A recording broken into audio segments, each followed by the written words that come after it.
Actually, should we test out the mics before? Yeah, I'm gonna do that right now. No, not right now. I'll get it out.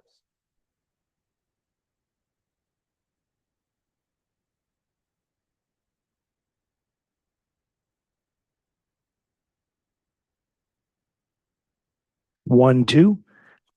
One, that's better. There we go.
Right. Today is Thursday, February 8th. This is the regularly scheduled finance committee meeting. I'm calling the meeting to order. Present, I have Counselor Shoup, Counselor Cushing, and myself, as well as town staff. Item 3 is approval of minutes. Can I get a motion? Second? Any discussion? No. No? All right, all those in favor? All right, it's unanimous. All right, next up is item 4, discussion. We have some very meaty topics to get through today. The first item is going to be looking at the 2024 revaluation update. We've asked the assessor and staff to come and share a little bit to help us better understand how the reval may impact the net budget this year, just so that we have a better understanding going into budget deliberation and know what those impacts could look like. Then Karen Martin's going to give us an update on the cost to serve. This is modeling that has been used in the past and it's getting refreshed and something that we have as a council goal this year to kind of revisit. If we have time, which I'm not sure we will, because I think the first two, I want to make sure we give ourselves enough time to digest, ask questions, and give staff enough time to help us understand some of these two very complex issues. So we may have to push the impact fee and the policy to the next meeting, but we'll see where we get to. All right, with that, I'll just pass it off to you, Nick, and we can start the conversation. Sure. You'll notice I titled the slides budget considerations rather than reval update or whatnot. And that was mindful in the sense that some of the things I'm going to talk about are not related to the revaluation, but I thought based on questions I've received from some counselors, I wanted to include them because they may or may not affect the budget. Mm-hmm. So there's just a list of the things we'll talk about, but if we scroll to the next couple slides, this one's not, a big point to make here, but I just wanted to include it for the record because I think it was discussed in emails between myself and counselors when they were wanting some information for modeling of what have we done historically for budgets to come up with a council goal, which I believe was landed around the 5% net increase because we don't have the normative 3% tax rate increase at our disposal this year because of the revaluation. So that just shows where we came up with that. And if you see at the very bottom, it includes a note about what the increase would be with a 5% net budget increase, which is approximately 4.1 million added on to last year's net budget. So we can go ahead a couple slides now. That's just another point of reference for the same point. And that's what we voted on last night for our goals was the 5% increase, which is essentially that smaller area you had in the slide before. Yeah, we can go to the next one.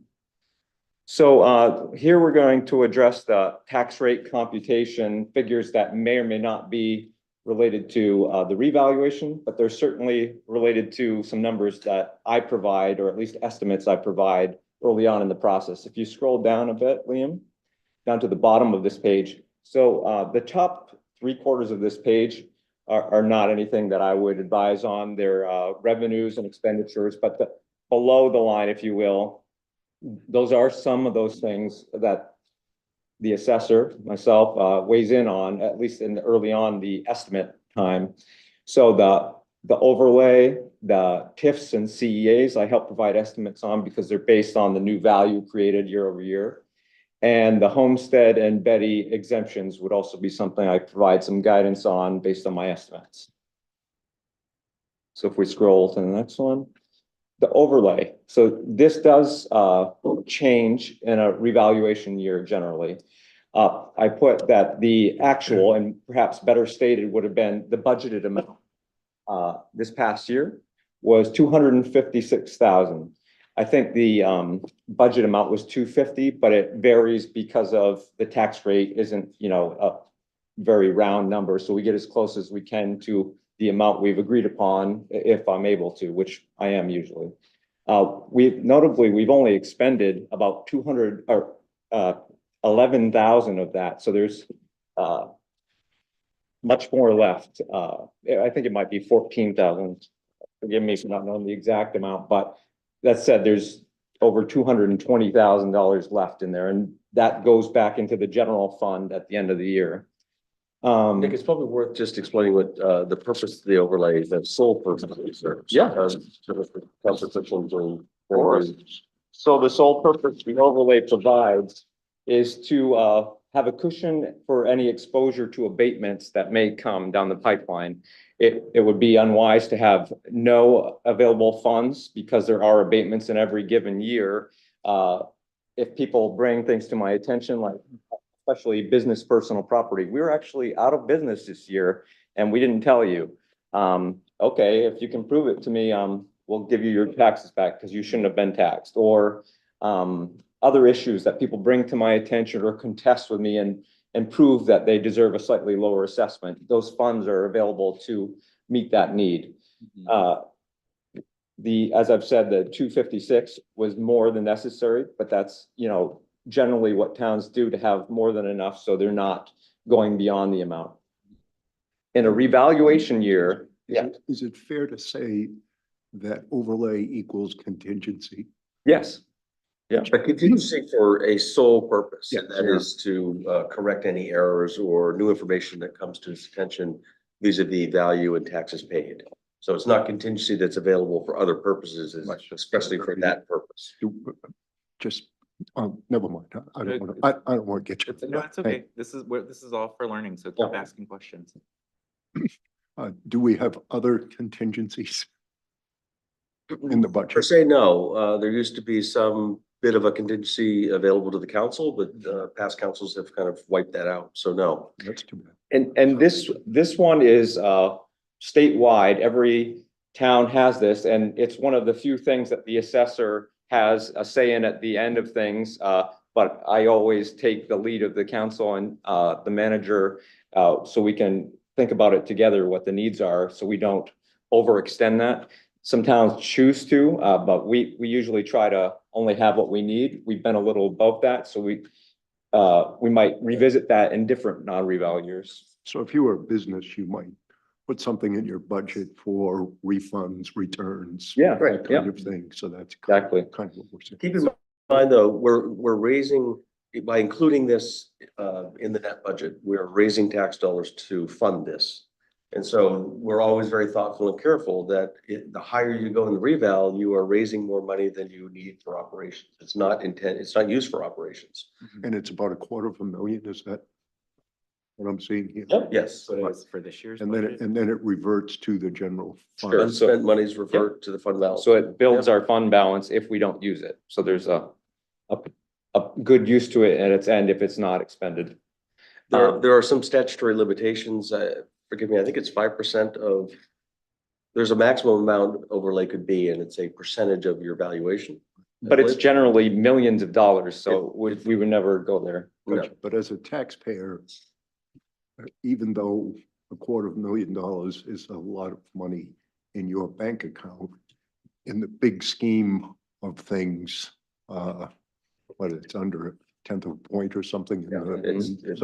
So it's not like this Right. materially affects people's taxes. I guess I understand what you're saying, but I wouldn't want to give the impression that we were squirreling away money and taking it out of people's, but it sounds like it's just good, prudent practice. Okay, thank The you. point of education, just there has been, I think appropriately so, a lot of conversation around how do we continue to build our fund balance, because that helps our debt bond ratings. This is one of the only ways that you can, overall budget performance certainly has contributed to that as well. But to the extent that we raise funds and they aren't needed for its intended purpose, they fall back to fund balance at the end of the year I see. through the audit. Thank you. The only other thing, right, that we do have, at least by policy, that is I would call it contingency fund, but it's a fund that our goal that we set at some point to raise $1 million for capital, right, Reserves. and reserves. But I don't think, we don't have anything in that right now, right? There's some funds, but certainly not $1 million. Okay. Yeah, I mean, I think of a contingency really being unallocated, right? It's available for whatever may come up. Okay. Whereas that is very specific. It's intended for equipment replacement reserve. So Nick, with it being higher in 2018 and 19 when they were reval years, and again, knowing that was, what was it, 12 years since we did our last reval? 15 maybe, yeah. Do we expect it to be closer to that? Is that what we're gonna estimate for the overlay for the budget, or is it gonna be lower than? I'm happy to speak to that. Yeah. So just before I get to that, I'll just note the two columns say that if there was not a revaluation this year, I would expect that number could be the same or less because we haven't been expending up to that. So we could perhaps reduce it slightly. But with a revaluation, you would expect to have more than that because in a revaluation year, you have a lot more abatements. Like in a normative year, if you're doing your job right and you're not making mistakes, you may have tens of them. And hopefully they're not big ones, which shifts the balance. But in a revaluation year and the year or two after, there's hundreds. And that's just the nature of it. When people's assessments go up, they pay a lot more attention to corrections and bring them to my attention. And I work with them as a result. Yeah. And sometimes those are really large commercial properties. So they're millions of dollars of assessed value, which is thousands of dollars. So just to your point, those years, 18 and 19 combined, that was what actually was expended in abatements returned to taxpayers for overvaluation and meeting them with the corrections. And also settlements for mediation with large taxpayers, which is a state requirement in larger cases. I don't expect it would be nearly that high. We've taken our time this time around and we have the knowledge in town. The staff's doing it, not an outside company, as we've said. So I would say the minimum would be 500,000 would be advisable. The reason why that amount could work, even though it was 1.4 million, not only do we intend to not make mistakes where we can avoid them, but also if there are any large commercial appeals, they generally don't catch up till the following year because they have to be litigated. So we would know about that for the following year if it were to come to pass. So there's that. So that's a revaluation increase on the budget. If you can go to the next one, Liam. Forgive me for just taking a sidestep for a moment. Councillor Cushing, what you'll perhaps haven't appreciated, but you will this year is that there's two separate processes and decisions made that result in the tax rate. The first is how much do we need to raise the budget? And that's your domain. The other one is the assessor's domain. How much is the value of the town? And it's those two numbers that produce the tax rate. The challenge is those two things are separated by 3 or 4 months. So understandably, through the budget process, everyone is interested in these decisions we're making. What is the likely impact to our tax rate? And we don't have an absolute answer to that, but we do our best to estimate. And that's why we carry a number for overlay. The assessor will finalize that and fine tune it at the time of commitment, which happens sometime in August, late August. So those are some of the challenges that we have just with the timing of the two pieces that come together for the tax rate.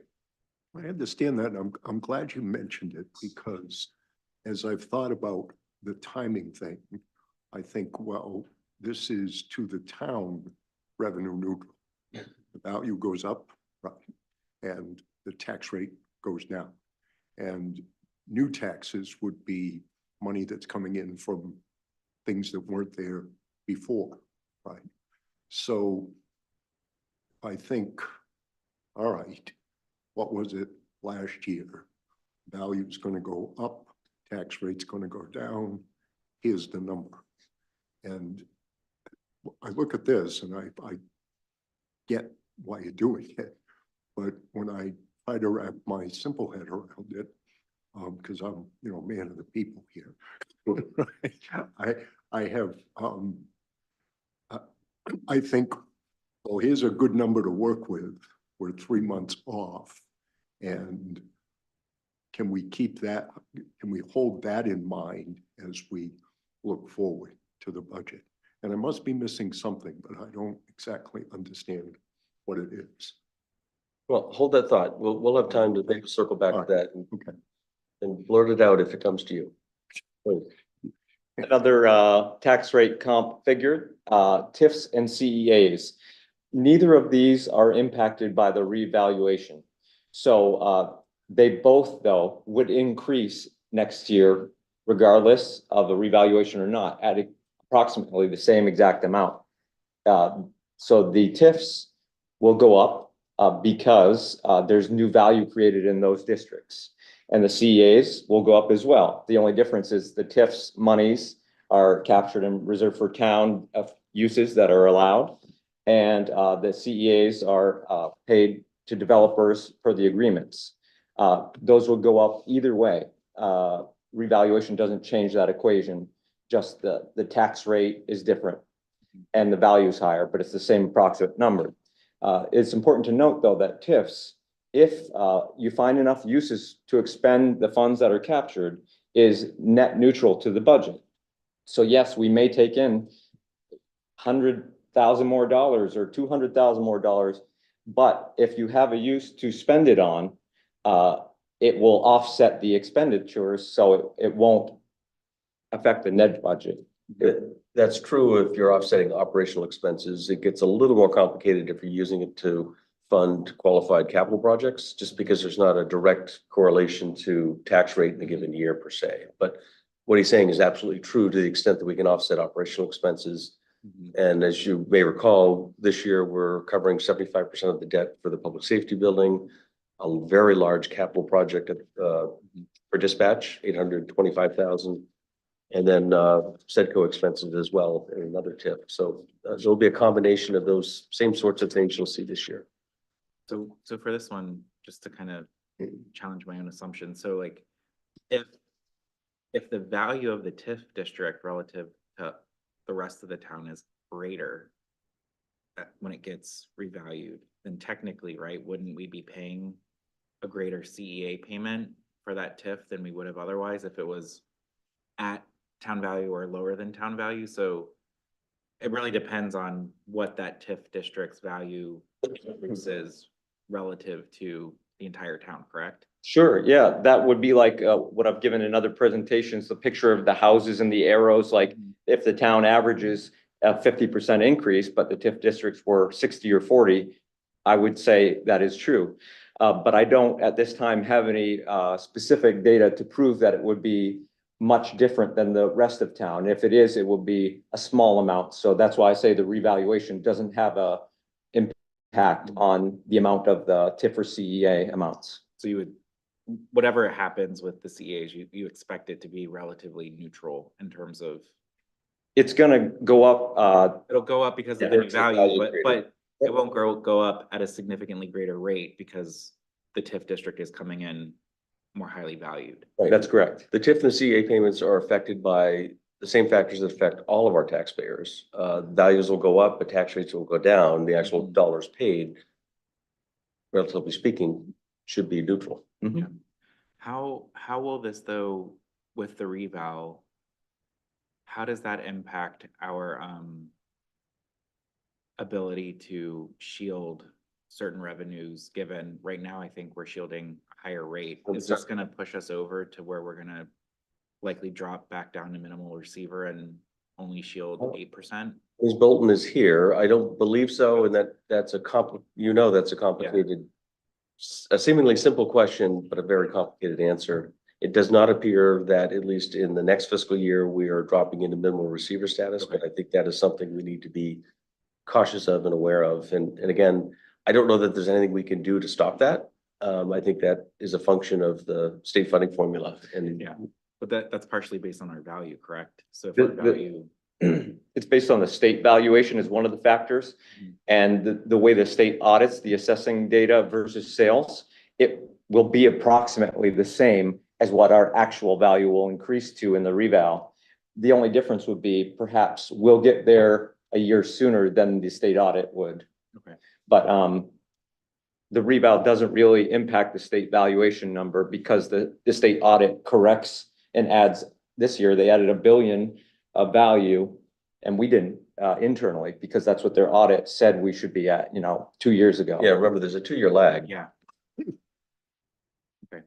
And our goal is to get to be like, as a result of this, to be 95% of the state val. Is that roughly the number? That's roughly the number, yes, yeah. If we could go to the next slide. So homestead and Betty reimbursements. This one may need a little bit of explanation. So I've said a number of times that one of the ways in which the state penalizes, if you will, towns for being under assessing properties versus sales is to reduce reimbursements. So you see in the purple column there that if we were to not do a revaluation, both of those reimbursements would decrease. And I show in the details columns the numbers that result in that lowered amount. The trickier part here is the green column, which are estimates, rough estimates of what will happen with the revaluation. So, you know, if you're just talking about reimbursements, yes, reimbursement rates will increase with a revaluation, but the reason why the homestead actually is going down by more, I had to wrap my own head around it, is the state is currently only penalizing us for how far off our assessments were 2 years ago. And we're correcting for how far off they are now. So for the change, the delta to be positive to the town, we wouldn't realize the pain of the state's mechanisms for 2 years, but we're correcting it in advance. So we're not increasing as one might expect if you just hear the reimbursements will increase or go back to full amounts.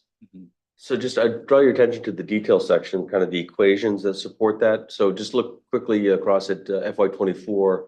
Currently, we're the homestead reimbursement is a full 25,000, but because we are where we are, currently we're at 23.5, and then you'll see the requisite tax rate, so on and so forth. If we don't do the reval for next year, we would fall all the way to 19.5. That homestead reimbursement, further falls because sales to actual get even further. And then the final equation there shows us going back to full 25%, 25,000 because of Nick's work through the reval. And you'll see the tax rate dropping precipitously. It shows a tax rate there for this equation of $10.77. And that number is shown on a subsequent slide, that 1077 as an estimate of what the tax rate could be in the projections. And then the Betty reimbursement would decrease if there was no revaluation, because the certified ratio, instead of 94% like last year, would be 78% next year, I estimate. They haven't provided the audit final results yet, but it would be 78% that we have to reduce everything by, that they say, and it's like a list of 10 things, this is being one of them. With the revaluation intact, I project it would go up slightly, not down. And the reason for that is we're revaluing all real estate, but in the same breath, to ensure equity and fairness, I am going to account for some consumer price index trending adjustment to our depreciation of business assets. So as to say, they will see an increase as well, because the way in which we've been assessing them is under assessing them too, out of fairness, but we will go to assess them at full value as well. I just Googled Betty, by the way. Okay, business equipment I tax know what's going exemption. on right now. I'm not sure if other people do. Yeah, Fair enough. it's, we gotta remind, or I gotta remind myself not to use too many acronyms, but that's a business equipment tax exemption for business assets, personal property it's called. So I have a general point about that. As I listen to it, I'm number one, I hope this isn't going to be on the test because I won't pass it. But it seems like it falls into the category of a reason why we're doing the audit in the first place. Because if we don't do this audit and get back up to 95%, then the state is going to take away money for us that we might otherwise get. If we don't deal with Betty, okay, then the homestead exemption, damn Betty, the homestead exemption is going to go down. And for those of you who find that on your tax bill or whatever, you might go, what happened here? So, I mean, that's kind of my takeaway from it. Is that a fair assessment? Yes. I understand it's important Yeah. to all the calculation getting done. I don't mean to minimize it. I'm just trying to put it in a bucket where when I'm talking to someone, I might be able to make a case for why we're doing this.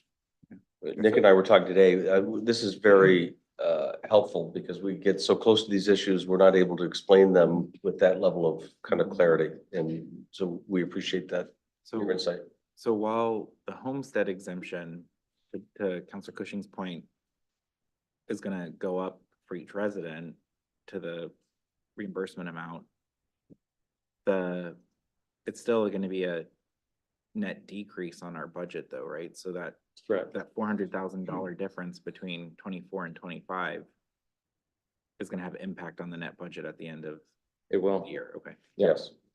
So there'll still be more taxes that we'll have to collect from residents. Like my guess is it will impact the tax rate that will ultimately be calculated because it'll make it go up a little bit if we don't have other revenues or different expenses to bring that down.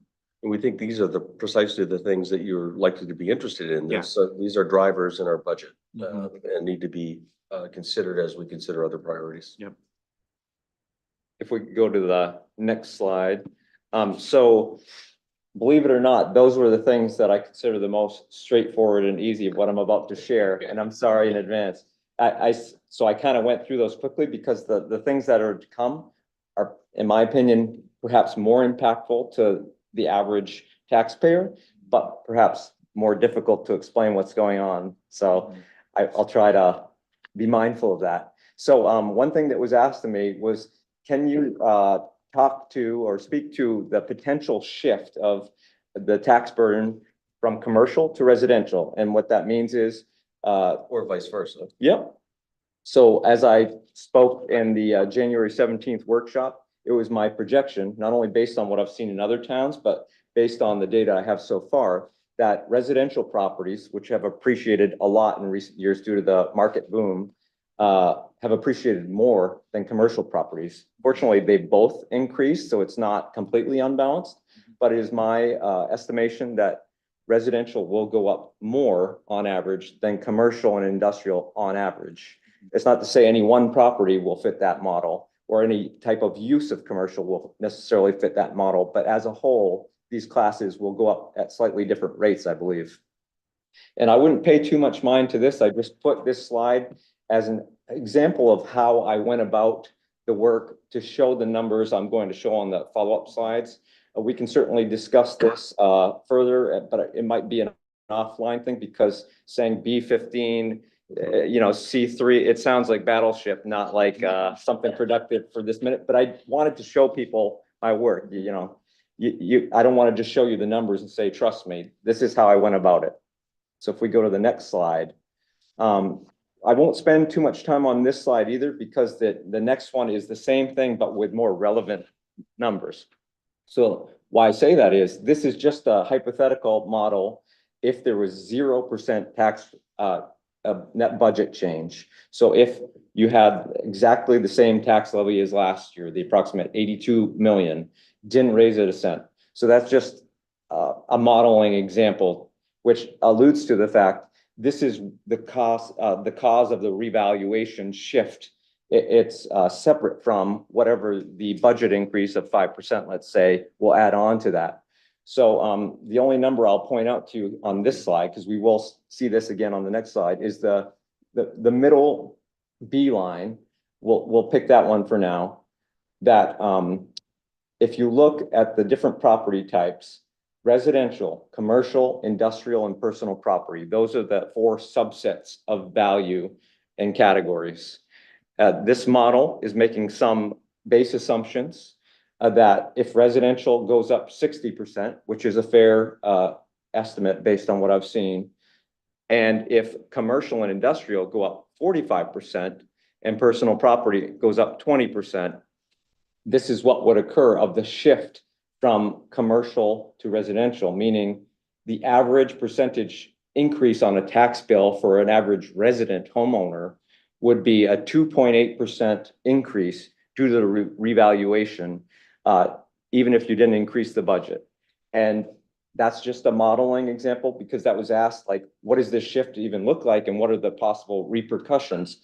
And that's the average. So some people might be higher than 2.8% and some people would be lower. And in that scenario, the commercial and industrial bills would actually go down slightly. So that's the whole shift that could occur and is expected to some extent. So, and that is occurring simply because residential values have appreciated quicker Yes. than commercial value. That's correct, yeah. And the whole notion here is for people to be paying their fair share. Mhm. That includes business. And I guess if you own a piece of commercial property, you think fairness is a good thing. And you may feel differently if you're on the other side of the ship, but that's just a reality. Yeah. And it is also a reality that those people in that shift, I'm one of them, have also seen an amazing increase in the equity in their home, which also has a lot of value. Mhm. So. And the whole notion of paying your fair share, it's, the state's law on the subject of property taxes. It said that your tax amount should be based on the amount of property assessed value you have. So a commercial property that's worth $5 million certainly pays more dollars in taxes, but that's their share of the budget. They're 0.001%, and yours is even less than that, but it's relative to the overall town value. What is your property worth? That's your piece of the pie to contribute. If we could go to the next slide, and I'm not glossing over that one, I just want to get to the next one. So while these are just models for examples, like, do you have a theory in terms of what you expect to see in the spread? Is it going to be 60-50, 60-45, 60-40? Like, what's? Sure. I mindfully included these numbers, this range of 60 approximately for residential. I do think that's the case. If you remember on the 17th last month, I said 63 might be it. 60 is a good even number that I believe will be the case of an average increase over residential as a whole. Some people's will be, 50, some people's will be 65, but 60 on average for residential increased assessed value, not taxes, is what I would expect. Mhm. And so the range for commercial and industrial, I picked these numbers mindfully that I believe 40% increase would be on the low end and 50 would be on the higher end. It's not to say I'm at that point in the process yet, because I'm not. There's a number of months left, at least 2 months left of checks and balances, and I'm not there. But I did try to get to the point where I could give a rough estimate, and this is my projected range. And just appreciate the residential, we have tons of great data. It's a statistical analysis, whereas the commercial industrial values do consider sales, but they're often far fewer with less confidence. And so there's other avenues to establishing value, being the cost approach and the income approach. And that data has been requested, being gathered, being analyzed. So I think Nick is appropriately circumspect that that work is still underway. And it's certainly possible. It could be different than this range, but this is my best educated guess. So I do foresee it being in this range. If it had any likelihood of being only 20 or 30%, I would have told you. And although this isn't wonderful news for a citizen, I think it is more favorable than what other towns have seen. If that's any consolation, I think some towns have had their commercial properties appreciate far less than this. And frankly, the commercial represents a much smaller percentage of the overall base. Just worth noting, Nick's looking at line B there. You'll notice that this year we've lauded the fact that we are finally, for the first time in recorded history, 25% of our tax base, which has long been a goal of ours, is commercial industrial. And here we are by virtue of this process, it falls back to just a whisker above 23%. So, and that's probably the best example of how the shift is occurring. So we'll celebrate again in a couple Yeah. of years. One golden year. Not to jump ahead in the agenda, but only 1 year. doesn't a greater percentage of commercial property help us with our cost to serve or? Depends on the Depends on the it project. depends? Okay. Stay tuned for part two. Yeah. If we could That's go the next 90 minutes. if we could go to the next Just having a slide. minute, folks. So I didn't want to linger too long on that one because it was just for modeling. If the council and the taxpayers did not increase the budget at all for the town or the school, But it does speak to the effect of the reval itself. Correct. In terms- which was approximately a 2.8% shift, if you will, or increase to the taxes of an average resident as a result of the revaluation. So this is a more likely scenario, given the council's goal of a 5% budget net increase of 5%. So that's modeling what would that look like with the two factors of the budget going up and this shift. And if we focus on line B again, section in the middle, because I'm splitting the difference between the range here of possibilities. It's the same scenario, 60%, 45, 45, 20. It goes up to 7.9% increase for the average resident in their tax bill compared to last year.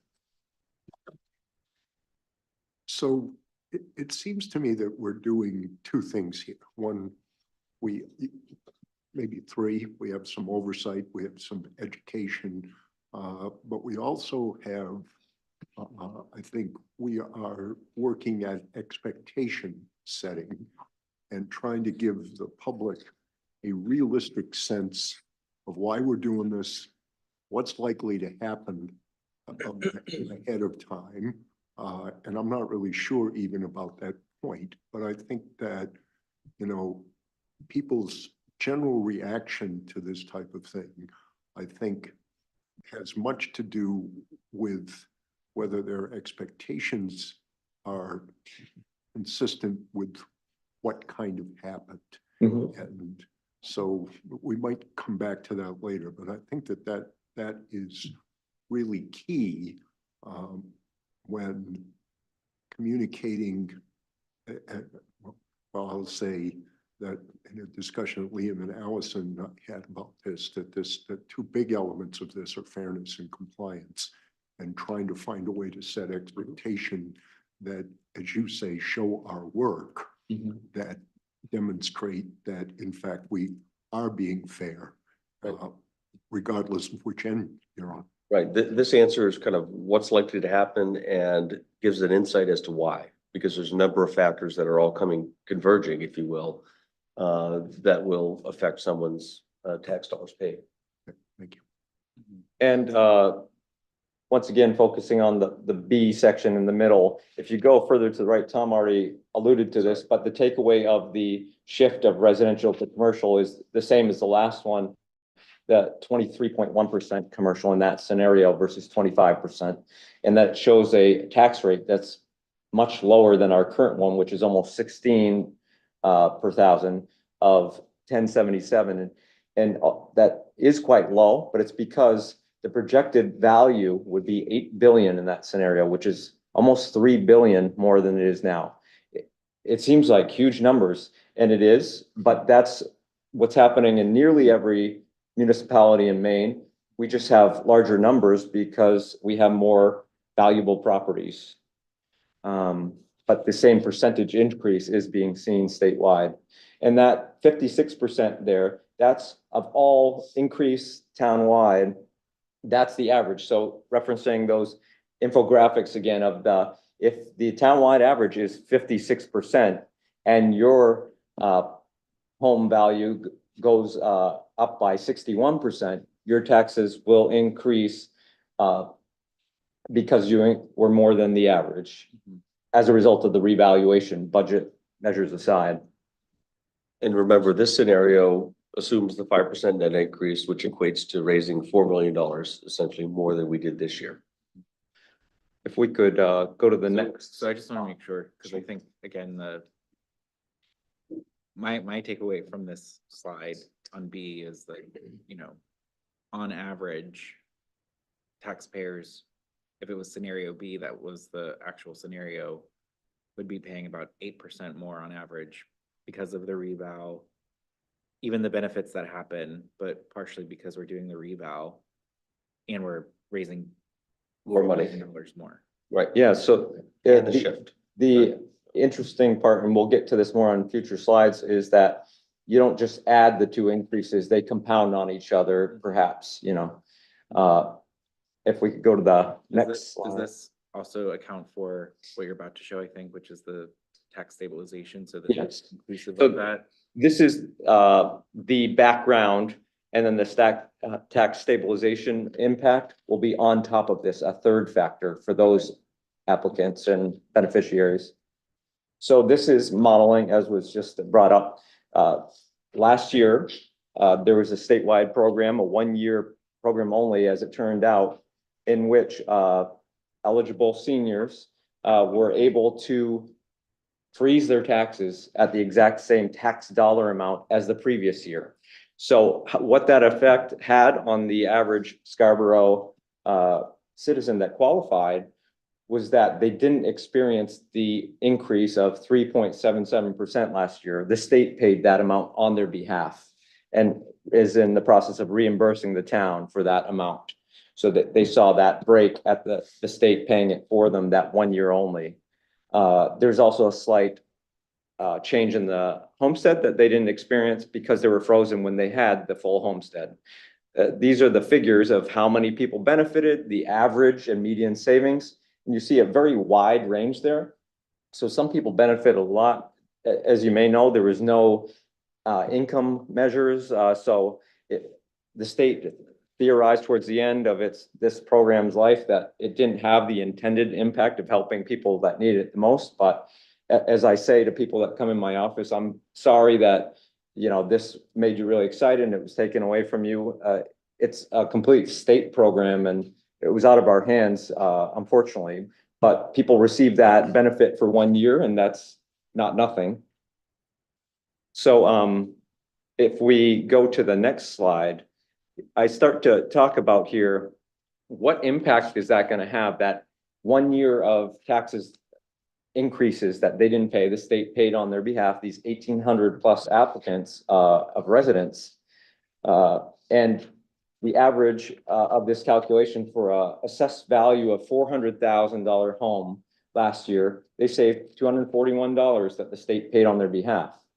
So in the middle line there, it shows, well, what if there was no revaluation this year and they still had their assessed value at 400,000? The homestead goes down a little bit more. So that's their taxable value, 380,500.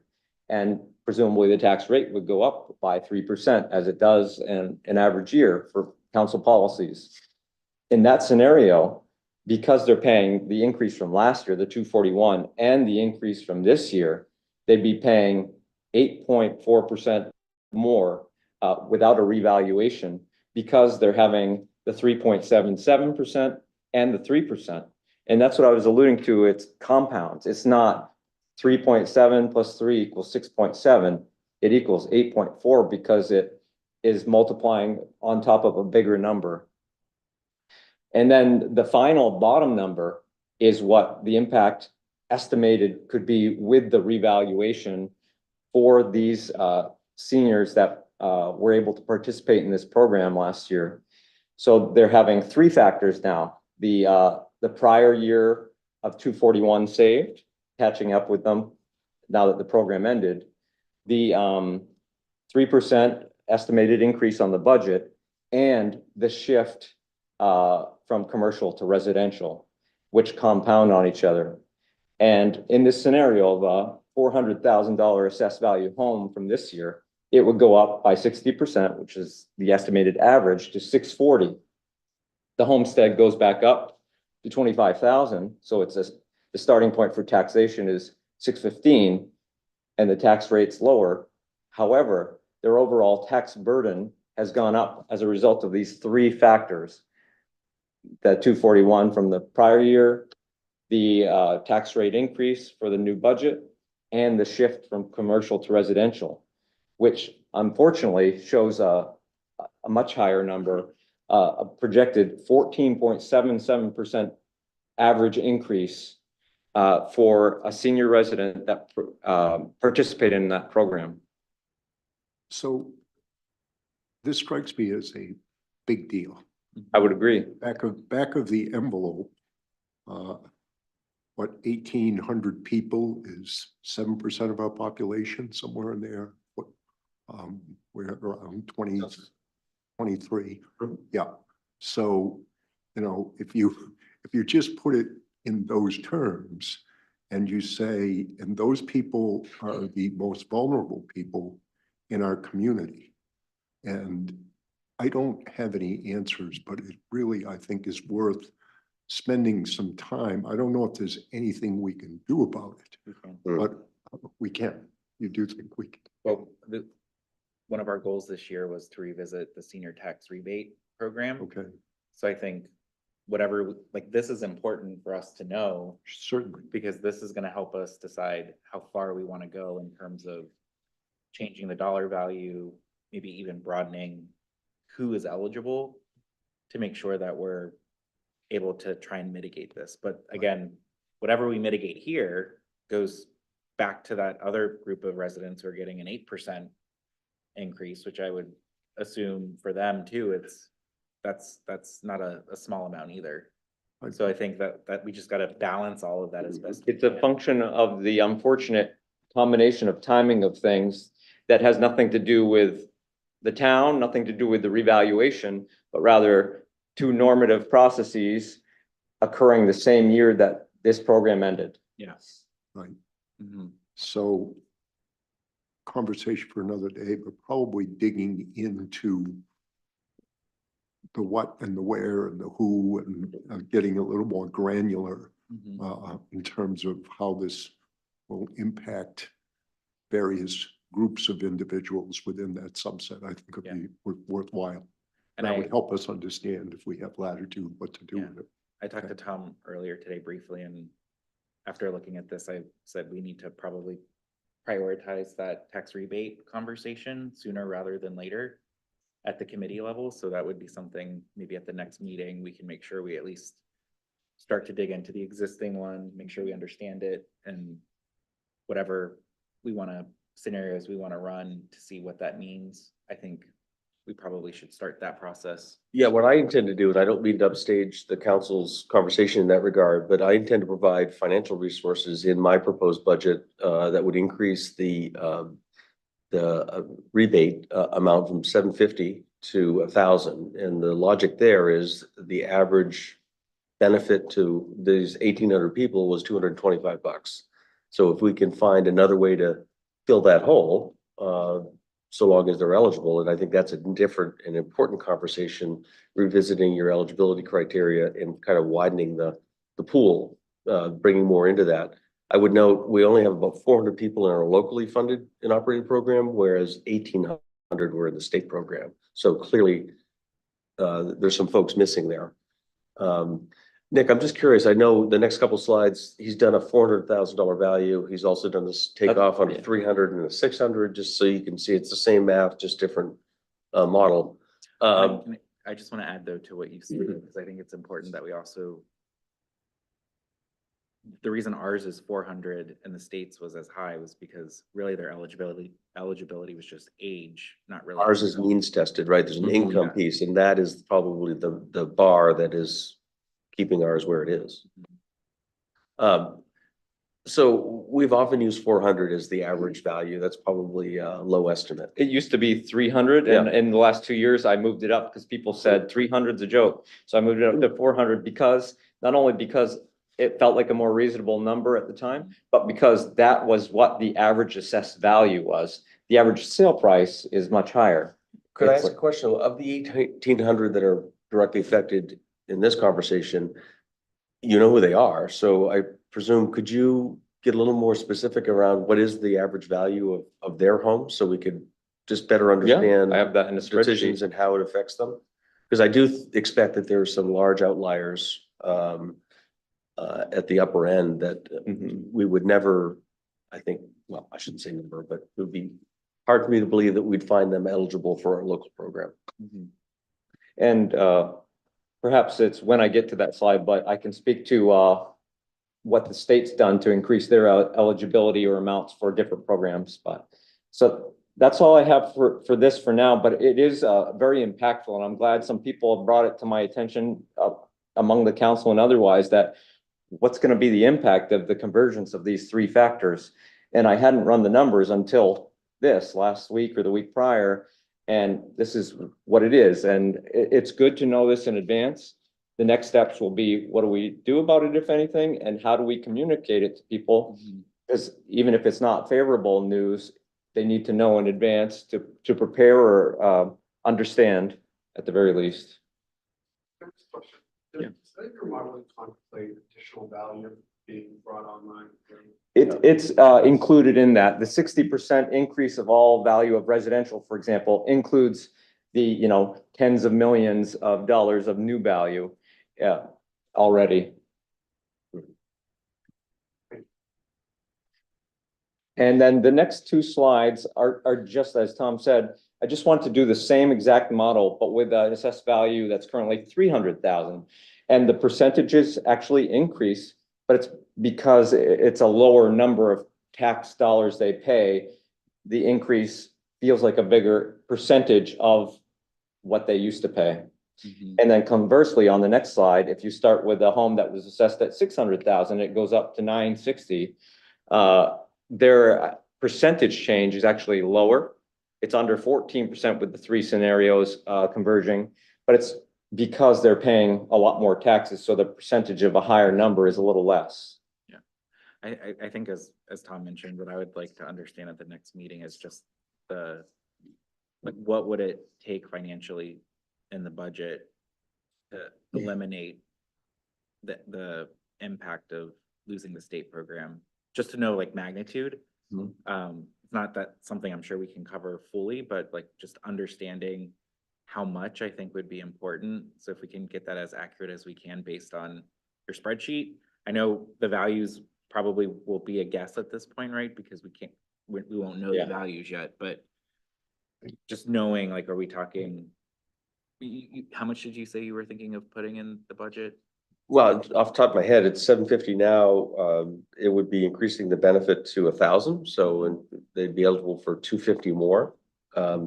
That equates to between $80,000 and $100,000 in additional funds we'd need in that Just to tax cover that stabilization fund. increase. So that's like what I want to know, if that's what you're putting in the budget, and then if it's would have to be 1,600 to cover the rest, like that might not be achievable, but just knowing, is that enough, or do we want to see it go Total higher? cost of that program current year is 320,000, so you know, it's probably would be moved to 400 or 420,000 to if we were to make that change. But then if you consider and expand eligibility, that number would go higher, presumably. Is it true that people could qualify for the town program and the state program? Many did. Many of those 400 people were both. So that would be a good list to cross-reference, probably. Fair enough. Yep, Sure. yep, good idea. So if we can move on to the next slide. Speaking of that program, if we go one more slide, it just explains the specifics of what we experienced for that program in the most recent year, the number of applicants. Renters that have been here for 10 years or more can apply, but it's a smaller subset of the group. And the vast majority of applicants get the full 750, but some don't. It's a calculation based on AGI, adjusted gross income on their tax return. And if they don't file one, we need to see their social security statements or pensions or whatnot, and we can help them calculate it for our purposes on the application. As Tom was saying, there's two mechanisms here. The one that he's contemplated is raising the amount of the maximum benefit from 750 to 1,000 perhaps. The other mechanism at play is the household income limit that is at the council policy discretion level. It's been at 50,000 adjusted gross income for several years, I believe. And the point of reference to state programs, perhaps it was in, answer to canceling that other popular program, but they expanded two other programs by increasing the deferral program, which is kind of like a lien on your home, but you don't pay your taxes, and also an income tax program. They increased the AGI limits and also asset limits for those programs from approximately 40,000 to 80,000 in the recent year. Yeah, I will just flag, I think it will be difficult for us to estimate if you change the income guidelines, it will be a bit of a challenge for us to estimate what that actually means in dollars and cents. I would say it'd probably be impossible. We can make estimates, but we don't collect people's income information that haven't applied. So we wouldn't know what people's incomes are in the community that haven't applied before. So we don't know if we raised it to 60,000, if we'd have 100 more applicants, 200 more, we just wouldn't know. Do we have the census data to know like what? We have the census data that can give us some income, particularly by age. If we generalize, we wouldn't be able to split it out, but we can get some indicators. It won't answer exactly what we're talking about. Furthermore, when you're I'm just talking curious to know, about, like the sensitivity of like, if Yeah. we went from 50 to 60, Mhm. are we talking about opening up the opportunity to like 500 people versus if we went from 50 to 75, that would open up the opportunity to like Okay, 10,000 people. Yeah. So just knowing, like, if we're gonna try and do that, that we're not all of a sudden going so broad that we're yeah, getting a lot more applicants, but at least trying to like also be realistic, because while the values have gone up, I don't think incomes have gone up quite as much in the past few years. So that's, And do recall, this isn't free money. We're raising this Yeah. money from Mhm. all the other that's true. taxpayers. Yeah. And under Maine law, this is only able to be done through a rebate program. So the taxes are assessed, the taxes must be paid, and then we rebate a portion based on the formula. But it's, so it, Mhm. I think the intention of this program is to help the people that need it the most. And that's why the income limits were set as such. I'm not suggesting that it shouldn't be changed. I'm just pointing out that although that may seem low, it was intended as such to help the people that they felt needed it the most to remain in homes that they've owned for a long time. Do other towns have programs like this? Some do, surprisingly, not as many as you'd think, though. So we're one of the, I would say, best at doing it because we help the most people and give them the most back. There's few towns that match what we're able to do, I believe. the one that has a richer rebate program is Cumberland that I'm aware of. But we're in rarefied air. We're I would say the Exception to the rule. vast majority of towns do not have one of their own. And what's the state based on for the household income limit? What's that? The state limit for household income? For other state programs, Yeah. like the deferral program, I believe was raised to 80,000 in the past year. It's important to note that if it's not obvious to somebody, adjusted gross income doesn't include income that wouldn't be on your tax return. So social security income, 99 times out of 100 is not taxable. It only is once you start making a lot of money on top of that. So for many of these applicants that come in and they only make social security income, their AGI is 0 for this program. So it's just something to keep. It's not to say that every applicant only has $49,000 income. They might have more, but not all of it is taxable. So it'll be interesting once, and I'm pleased to hear you want to prioritize this. I think it's gonna take some time. It would be great to have some answers sooner than later. As we wade into that conversation, it'll be important to talk about, are we trying to blunt the trauma to these 1,800 people? Is that one of the goals? I think it's probably broader than that. It was a fairly, it was a council goal separate and apart from understanding this impact. So I just flag that, that's just something we should be mindful of. Isn't income based, right? I mean, No, so I think just that's, age. in my mind, that there's a huge, I feel like there's gonna be a lot less people that we need to help in this situation than the 18. But those 1,800 are legitimately gonna stand at the podium and say, my taxes are going up 15%. And then I'll pull up their little tax bill and we can all Yeah. read it together and go over it. And As do a I'm house sure- tour, Yeah. mansions. Honestly, this is just my opinion. But at some point, you kind of have to control how many variables you have here. And it feels to me like for a first stab at this, it might make sense to leave the qualifying criteria alone and see where we come out. And then if at some point we Mhm. need to do something to improve it, we can. And I think that, I think Karen makes a good point. There are a lot of people, there are probably a good number of people here who, probably looked at it and said, oh, here's the state giving me money I don't need again, there'd be some of those, but, and that's why I think it's important to sort of cross-reference that list and also Yep. to look at your point about looking at those property values. If that's the target audience, I think we can be quite surgical and quite specific in blunting the trauma Yeah, to. for the But 400 or But I something. think to your larger point, Tom, then it really is sort of a values question that the council has been talking about, which more broadly is that if we could wave a magic wand, we just wouldn't want taxes to be causing people to have to move and so on and so forth. Now, you know, that would be in a perfect world. So I think what we're trying to do is hit some approximation for that for people who are most vulnerable.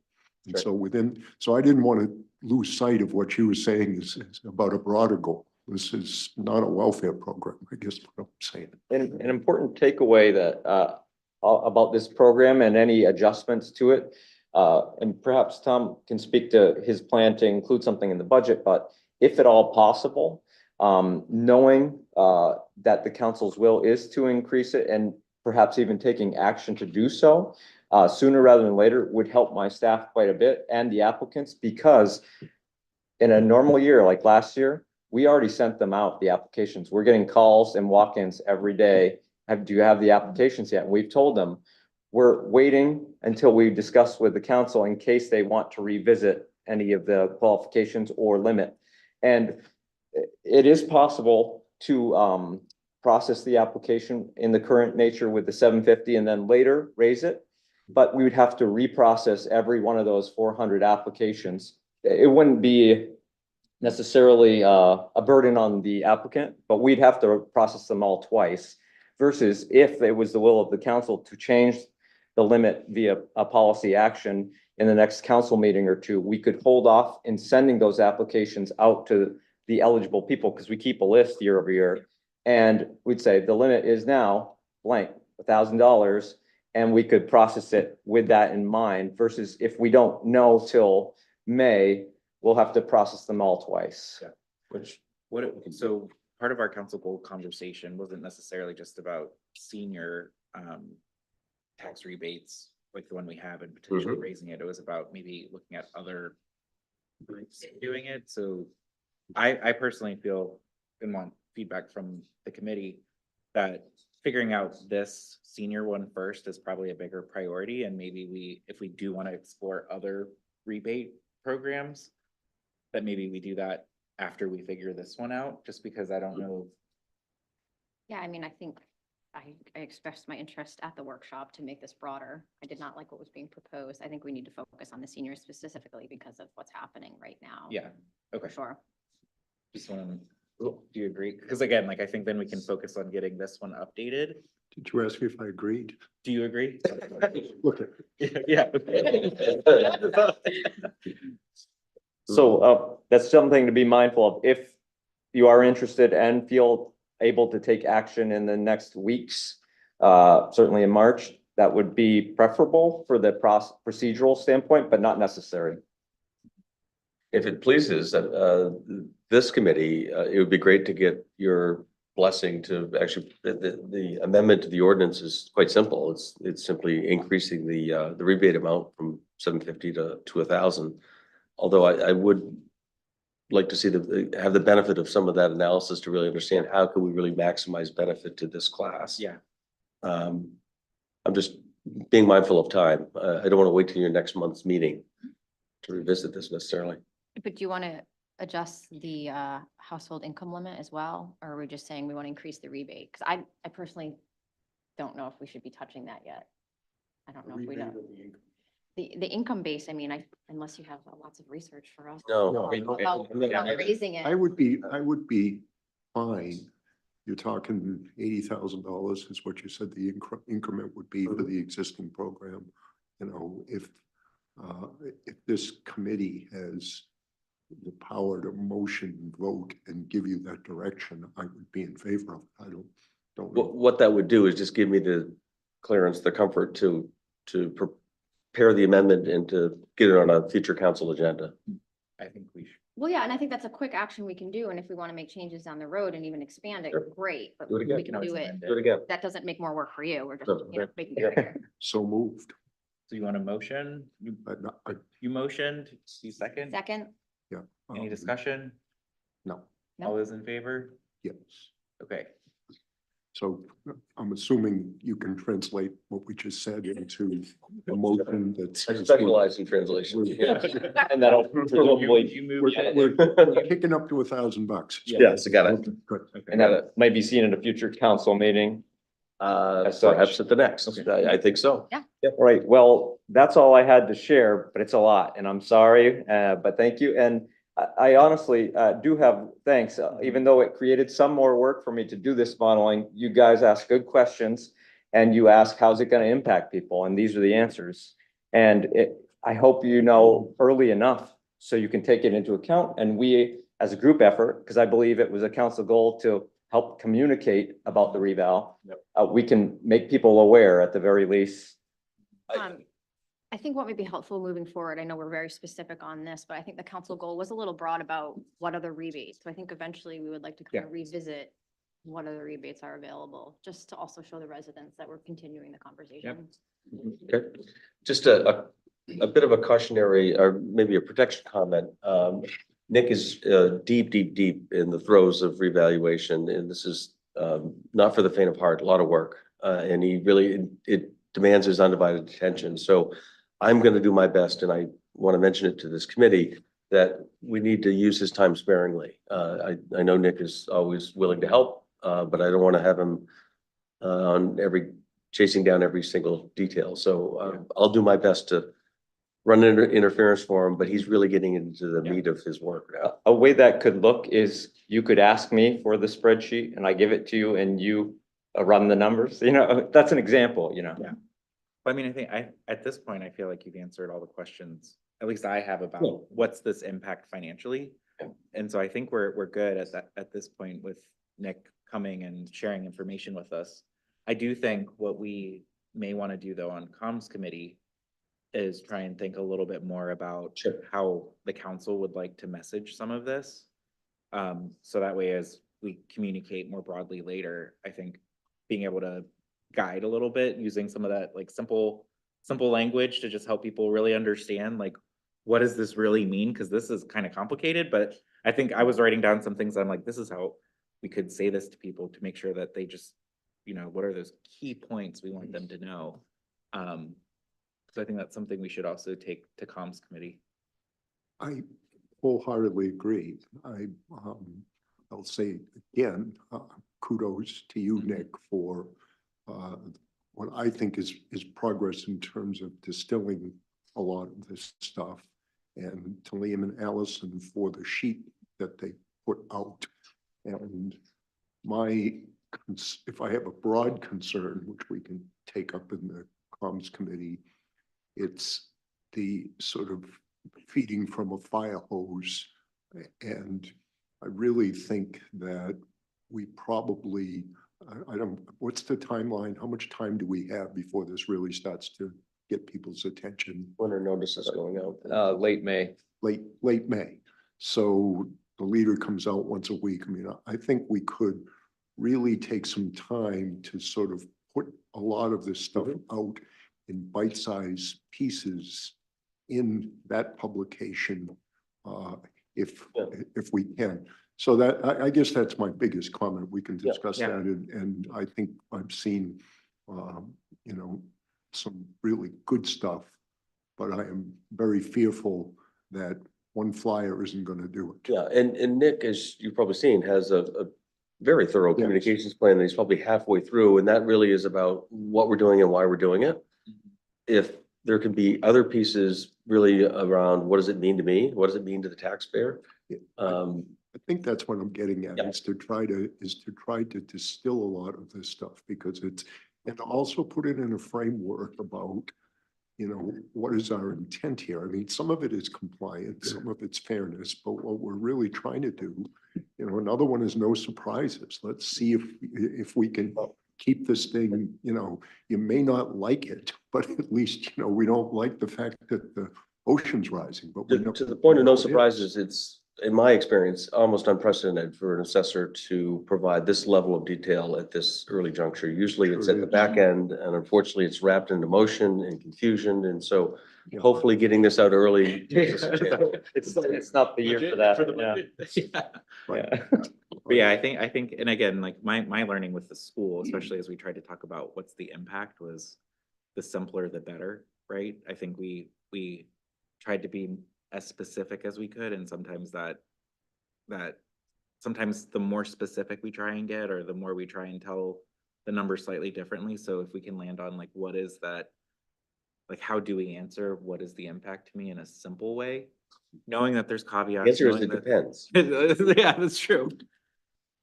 A lot of people, that's a product. Yeah. Right, thank you, Nick. Thanks. Thank you. All right, Karen, you got 20 minutes to walk us through something Okay. probably just as. Okay, So while she does that, just a couple of introductory comments if I could, and I'll be very brief. So this is the cost to serve model. In my view, I think this has been a bit misunderstood over the last months and years perhaps. But this is really the half of the equation that's used for a fiscal impact analysis. The other half being kind of the expected revenue that may come from something. Where I think it's been misunderstood or misapplied is that it's best used around a particular project, whether it's, you know, very specific, we're going to build this thing, or in the experience of the Downs, it's a much larger project over a longer period of time, and it adds a level of complexity because of those factors. But that's where we see it to be most valuable.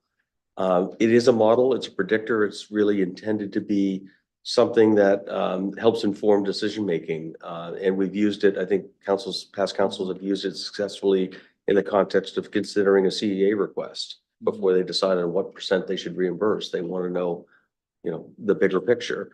Also contract zones, you know, again, project specific, it works pretty well.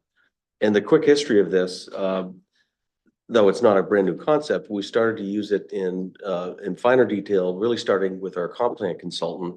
They had a sub-consultant that was really talented at this stuff and kind of opened our eyes at its potential. And in that context, it was around land use decisions. And the simple example, you get 20 acres here. Do you want it to be a super Walmart, or do you want it to be multifamily apartments? And those equations are different. And then we really used it big time in 2018 with the down CEA request. That's really where it first was used. And then many of you were here as a finance committee or council last September when the Downs did their annual report out. And now we've got 5 years of experience. And so the question is, well, how are we doing compared to where we thought we'd be? And so that was really the impetus for the refresh, if you will, kind of revisiting the methodologies. And that's really our goal, is to really introduce, kind of lift the hood, if you will, as much as you want to see in terms of what are the inputs and what is the methodology. This model that you'll hear today captures about 77% of operating costs. And we've got reasons why that's so. And then we also have run a hypothetical model of a project, because you really need that other side of the equation to run the analysis. But what we really are anxious to do and have done is to do it for the Downs, and we'd like to share those results at a later date. We appreciate this. We would like to build to that point. Yep. So, thank you. you did about 25% of the presentation, so that should go fast now, right? Can I make one small point to what you're Yeah. saying? Is that I understand and agree with everything you just said. Mhm.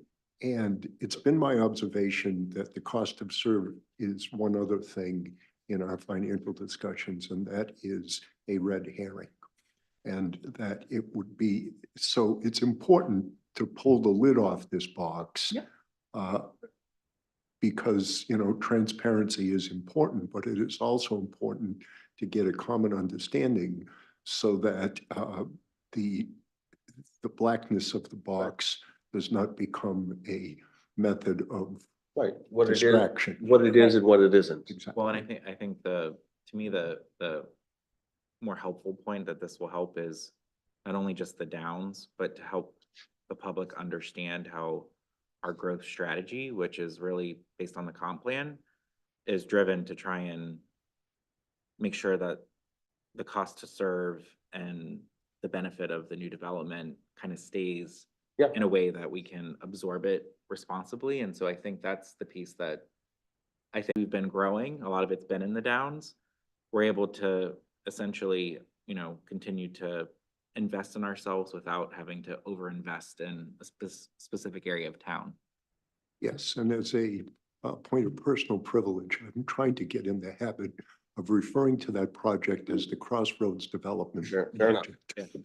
So let's hold questions to let Karen get through as much as she can, because I don't think we're gonna be able to dig too much into this. So I'd like to give you the full 15 minutes, and again, write your questions down and we can ask. So much of what Nick said, bears on what we're going to talk about today. And it's one of the things that we'll need to do is make some, decision points to make that Downs piece when we do it, which I've done a preliminary one, but being able to make some decision points that we all agree on, because really I've been focusing on the technique A plus B equals C. Now we've got some inputs that we need to all agree on. So let me start from the beginning, just to remind everybody at home and in the room what we were trying to accomplish when we did some of this work. First of all, this is a nice view. This is what we're trying to keep going in Scarborough. So I wanted to start out with a pretty picture.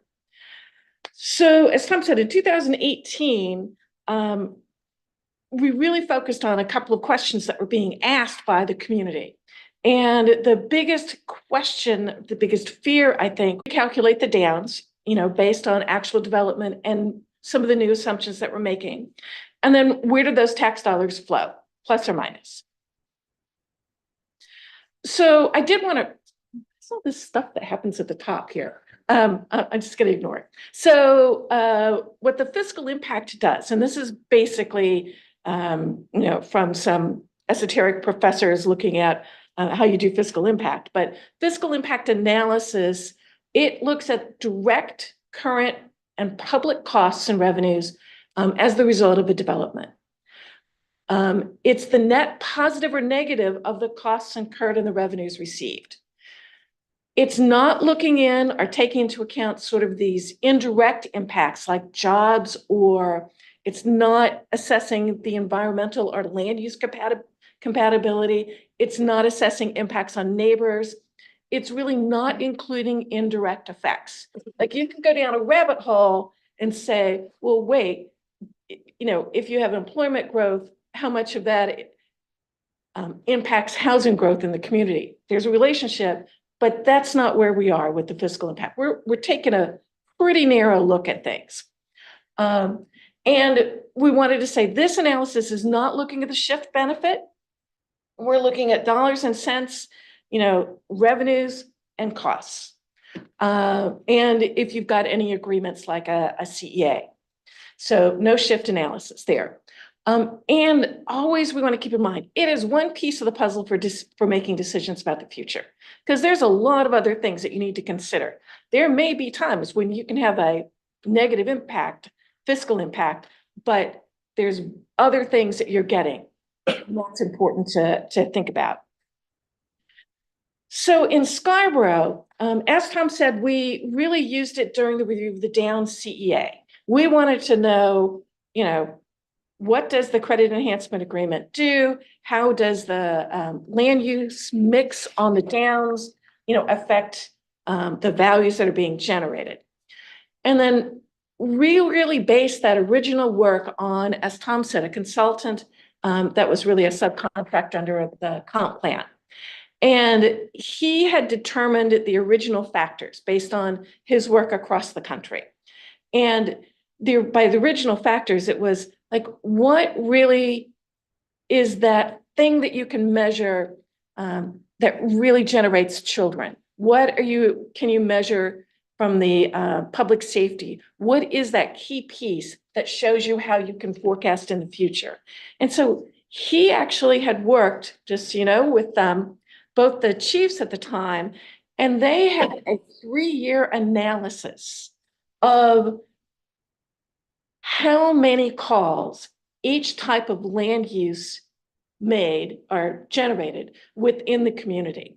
And it followed some of the things that we've known, or that we think we've known.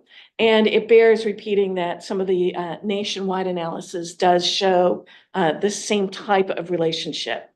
And one of the things is, like senior facilities, very few police calls, but their ambulance, their fire and EMS calls are a little higher than regular, than single family. Single family has a higher generation rate of kids in schools and things like that. So anyway, we had this really great piece of information that we used during the original piece. And that helped us generate the number of calls per type of land use. And then we simply multiply that by the cost of a call. And some of that information we used again with the update, and it actually, when we did the whole town, generated a very close estimation of the current number of calls that are being generated. Anyway, so that's a little bit of background on how we decided to look at the land use and the generation of different costs. At the time, the Downs, we had two different folks looking at two outside consultants that reviewed what we did. So, you know, while I'm sure they loved sitting down with me and going through the mind map of where everything came from, you know, essentially they're like, yeah, you know, that makes sense. The deal is, whenever you're doing a fiscal impact like this, there are many ways to do it. So, you know, there's no perfect right way to generate these fiscal impacts. So it's really about what makes sense for us in Scarborough.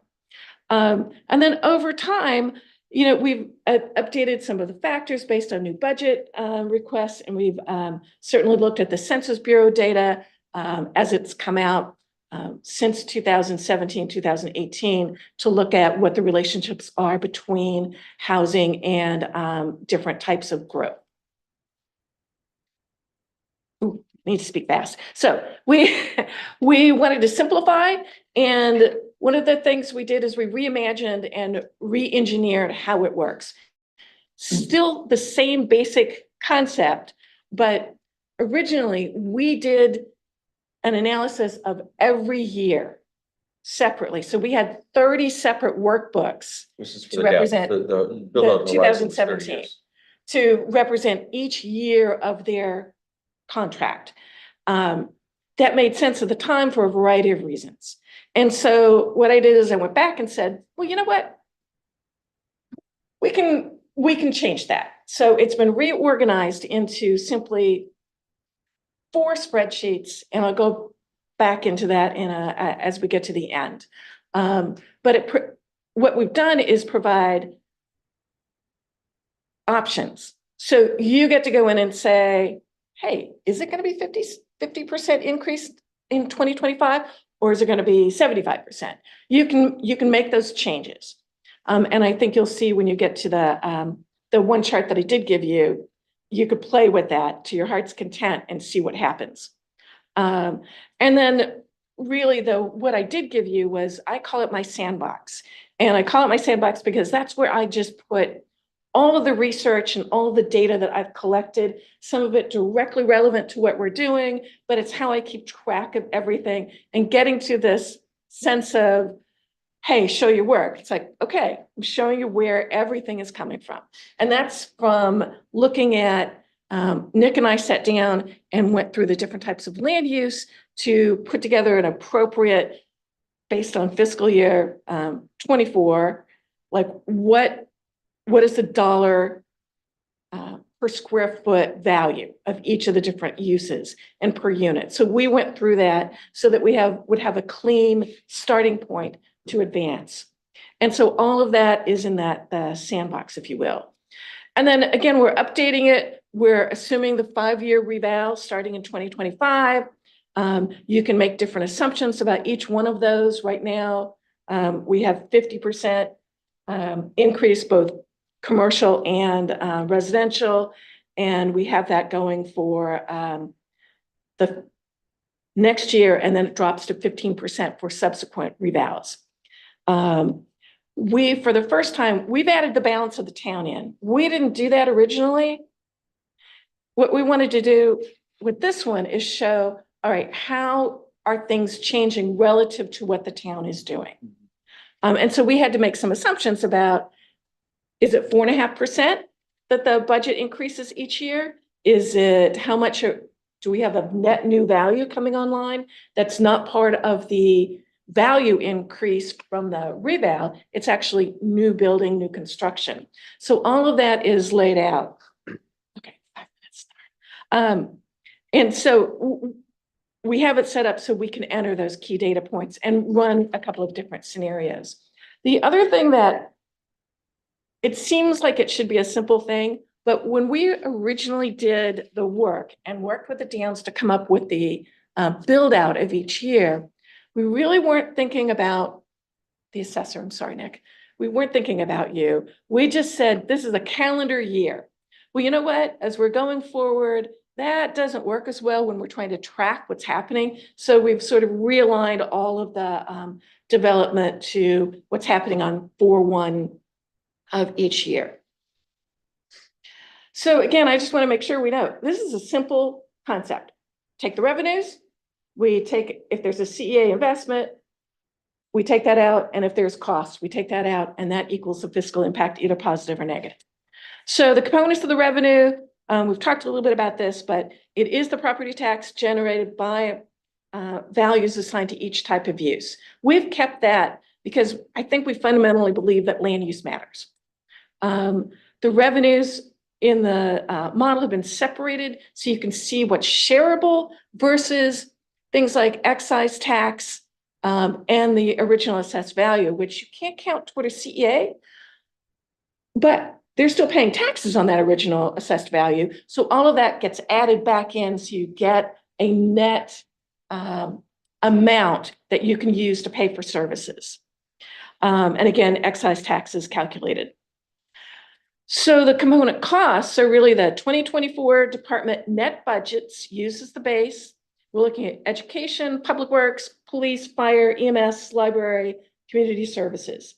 Those budgets represent 77% of the tax levy in 2024. So the difference, why it's not 100%, it gets back to sort of the marginal cost versus the fixed costs. What's the real question? The real question is, how does this project impact the budget? Well, we don't need 2 Toms. We do, but we're not going to get 2 Toms. We're not going to get 2 superintendents. And there are certain departments like planning department, others that you're paying for the service. So those are not counted. And again, that's why we're working with net budgets. What is the net cost? And we originally had done the school costs in 2 ways. We looked at 100% of the budget, and then we looked at what we consider the marginal costs. And the marginal costs we've estimated to be about, I should say the fixed costs, about 22%. And that's really the administrative offices, things that really shouldn't change over time. Now, we can argue around the edges of that, but 22% was was a pretty low for fixed costs. So we did take that out. So the costs, capital costs are not included. The impact fees or developer fees are intended to cover capital. And then the direct costs are just as reflected in the budget. So we have not gone back and said, hey, if we add 5,000 more people, we need 1 more police officer. We haven't done that. We've just said, all right, if overall every year costs are going to go up 4%, some of that is going to be in there, but that's a piece that we can talk about and think about. And it may go back, particularly for the police and fire. They can come up and tell us, hey, standards say for every 10,000 people, we need X number of But we've employees. demonstrated that within that 4.5% to 5% net increases, we've been able to make those adds. Yeah. And that, is a complicated discussion each year, but so we're certainly assuming growth in those areas. And Right. we'll know what we have to do when. Right. But it's a stepped cost. Yeah. Right. You don't get cost to serve with a single family home. You get it with a development. I mean, certainly you get some, but the analysis probably is not worth it. But the bigger point, I just have one question I want to make sure we get to, and that is the scale of a project in relationship to the relevance of this exercise. Yep. And because I think, for example, that discussion came up in the 3I discussion. Yes. And, does a building of 50 units have a cost to serve that is material in terms of our discussion of whether or not we should approve it? I think it's a fair question, but And that was the whole concept of the dams, because they were bringing on a mix of uses that the complementary expenses were going to equal things out. So if you remove any one individual piece, it's not going to make sense. Or Matter even of if fact, you analyzed a given year, it might be a negative fiscal impact in that year. So you're right, scale matters for sure. yes, So there's two more absolutely. slides I just want to leave you with, because these are things that would love your input, and they're very quick. It's your next two. Okay, let me get to them. Yeah, is it okay for the committee for just 10 more minutes? Does that work? Next one, go back one. I know you have to leave by, you said you had to be somewhere at 7. have to be, it's a want for me, Karen. Yeah. I'm 10 more minutes, okay? Or at least till 6:40? About five. Fine. Yeah, Five. these are the assumptions that we made, and we think they're rational, but they could be changed. So this is some of the stuff we'd love input on. So Yes, sounds like we need to make some changes. So right now we've got, and which is easy because it's built in now. We've just changed one number. We've got 50% increase for the town as a whole. And I divided it up just in case. My worry when we were setting it up before Nick had time to do some of this was that because the Downs was newer, it probably was closer to what market value was. But I think we figured out that it's not dramatically different. So for right now, we've used 50 and 50. And then we can make that decision. And again, in subsequent, every 5 years, we did a flat 15%. that's probably low. Yeah, and you can think of it, you don't have to make decisions now, but over the next week, if somebody wants to, if you guys want to say, well, why don't you test X, Y, and Z? It's fine. We can do all the testing you want. Then again, the budget assumptions, there's the tax levy increases in non-revaluation years and it increases in revaluation years. And unfortunately, this thing is covering, right now it's there you go.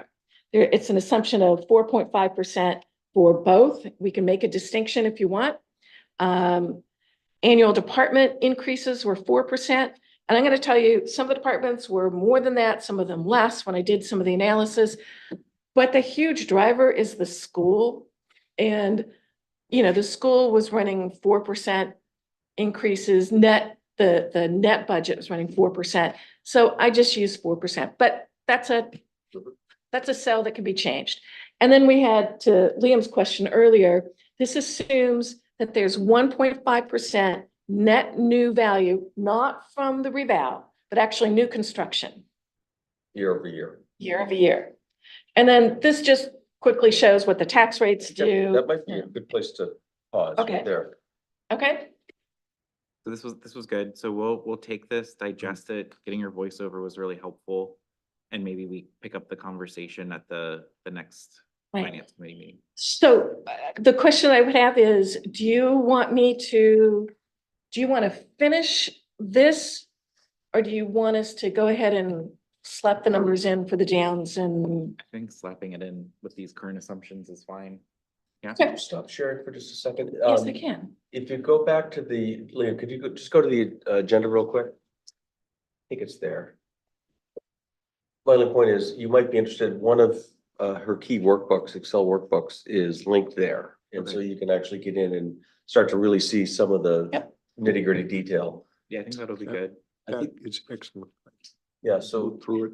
okay, good. So you saw it. I want to make sure it's there and available. There's 3 others that we've not linked up because they get really complicated and. We wanted to get through this first and, yeah, and each of these spreadsheets, there's multiple sheets within the workbook and those are hyperlinked. So if you can hit them, it should take you to that spreadsheet across the tabs. Great. Well, thank you. Thank you both for coming today. This was definitely meaty. Sorry, Norm, we didn't get to your stuff, but we'll maybe get it to, at the next agenda. All right, I don't see if there's anybody in the public who would like to comment. I don't see any hands raised, nobody in the room. So with that, can I get a motion to adjourn? Motion to adjourn. All in favor? All right, thanks, everyone. Thanks for over just.